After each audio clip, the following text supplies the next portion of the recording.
In this video, I'll show you step by step how to save any video from YouTube. Whether you want to download your own videos or watch someone else's videos offline, this guide is for you. If any part of this video helped you, please show some love by like the video and leave a sweet comment. So friends, first of all, let's learn how to download your own video. For the first step, you need to open Chrome and make sure your YouTube account is signed in. Now go to the content section and press and hold on the video you want to download. After that, like this interface will open. From here, simply tap on the three dots icon. Then select the download option.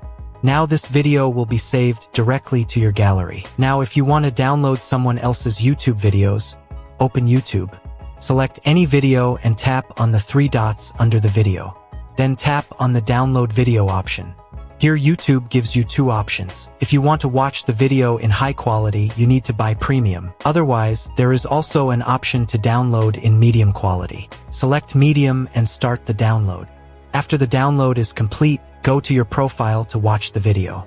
Scroll down and open the download section. From here, you can watch downloaded videos offline.